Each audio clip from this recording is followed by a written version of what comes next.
I will tell you that this may be that I'm weird, and it may be that rabbis are weird. I'll leave you to decide, and you probably don't want to indicate your opinion on that subject. But the purpose of my summer vacation, Ilana has long known, is for me to figure out what I'm speaking about for the high holidays. Some people go on vacation because they want to see great art, or they want to be in the woods, or they want to see a part of the world they've never seen before, even visit a loved one. Not me. I am in search of a sermon. So we went up to Eureka, which is the very northern border of California, in Humboldt Bay. It's quite magnificent there. There are two things of worth, only one of which I'm going to speak about. In Humboldt Bay, they actually returned an island to the Native Americans who live in the area. So this island is now once again the property of its original inhabitants, and I think that's pretty inspiring. You know, they've done that in some areas in Los Angeles as well, an entirely commendable practice, if you ask me. I believe in indigenous people returning to their lands. But that's not what I want to talk about. What I want to talk about is why it is that it occurred to me that redwoods are the most Jewish of trees. Rabbi, are your people laughing at me? So hear me out. I want to make the case for why redwoods are to trees what Jews are to people. Ready? Number one, resilience across time. Redwoods are these ancient, remarkable, amazing, and conspicuous things that stand out and have made it for thousands of years. One of the most ridiculous manifestations of contemporary Western culture is that if you go to the redwood groves up in Humboldt or in the Bay Area, you will see some trees named after the most famous human being, as if that person had any significance compared to the tree. Case in point, there's a tree that is 2,000 years old named after McKinley. I defy anyone in the room to tell me two things about McKinley. And I'll give you the freebie that he got shot, which is actually not so much about him, but as about someone else.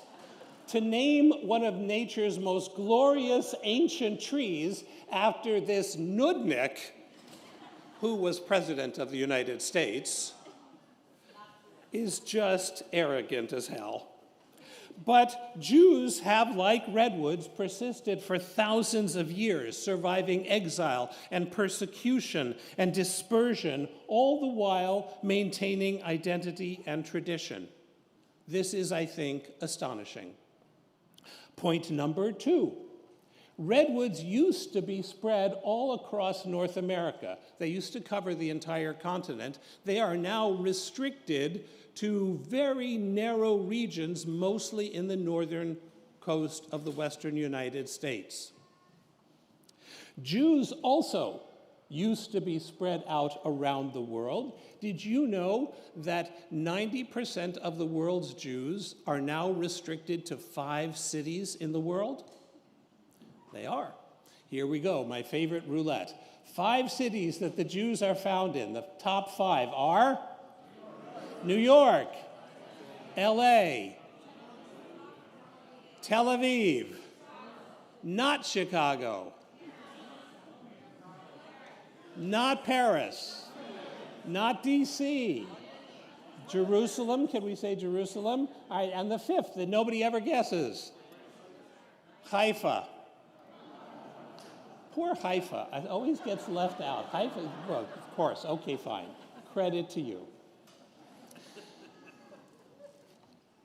So 90% of the world's Jews are located in 5 cities, just as the redwoods are now located in a very small environment. But the redwoods, like Jews, rely on strength of community and family.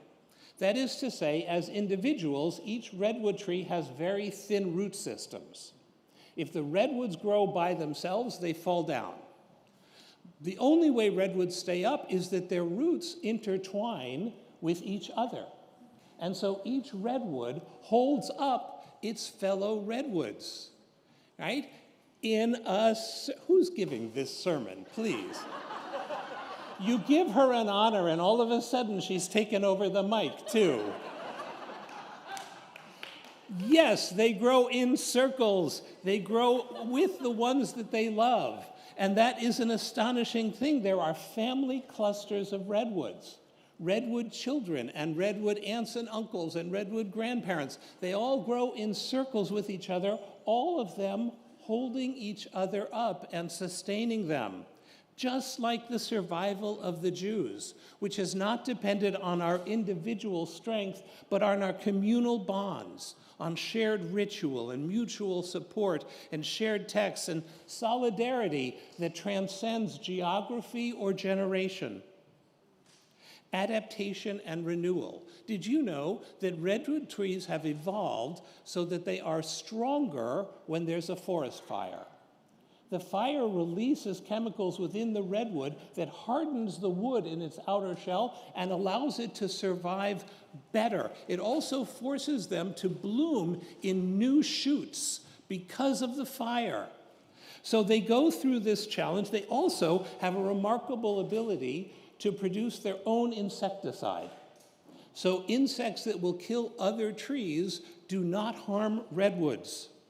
And I need not tell you that we also have survived a significant number of catastrophic losses.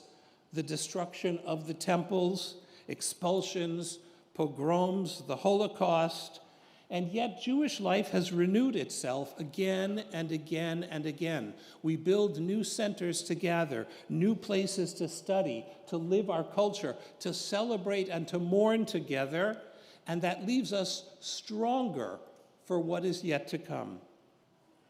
These trees are towering presences with humble roots, and their physical presence reminds us of the holiness of their lives, just as the Jewish contribution to culture, ethics, and spirituality towers far above our small numbers.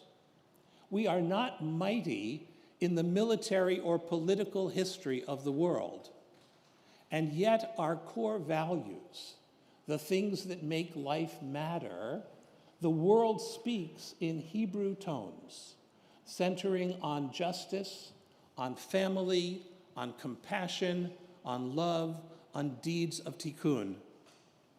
This we have gifted the world far beyond our numbers. And that means that it is our wisdom and our continuity. And this is the last thing I want to tell you about the way redwoods are like Jews. Redwoods never really die. When a redwood tree falls over and is severed from its roots, it becomes the source of nourishment for future saplings. Indeed, some grow out of the tree, and some, as the tree disintegrates, it feeds the future of the forest. No Jew ever really dies either. They are tzror b'tzror ha'chayim. They are bound up in the bond of life. They return to their people, and their memory, known or unknown, continues to sustain us and to keep us moving forward. So in all of these ways, the redwood is like the Jew. And I am inspired to dare read you a poem by Bradley Artson.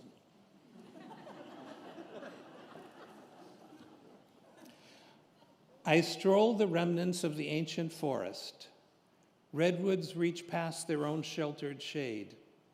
Ancient pillars that catch the sun, creating home and haven for the forest folk and for those who merely visit.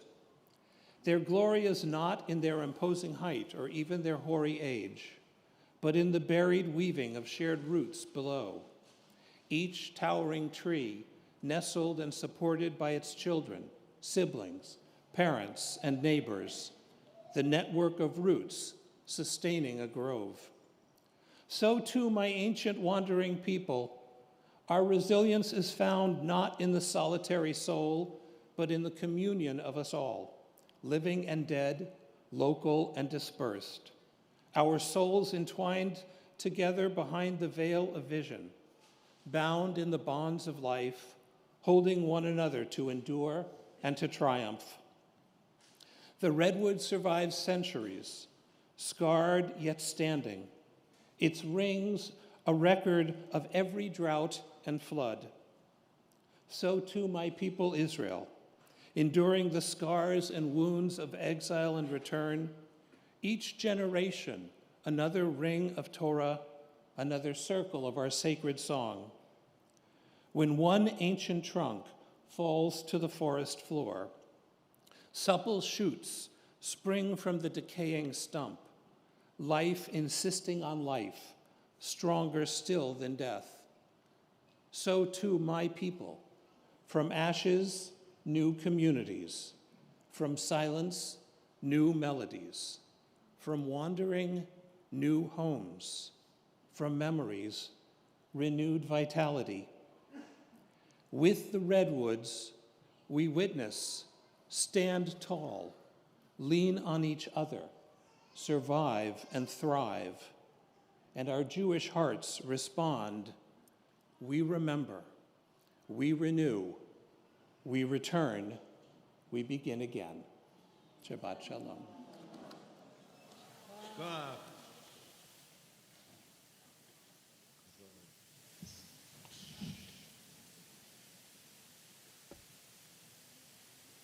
That was so touching. Thank you, Rabbi Artson, and a perfect blessing for us on this Shabbat.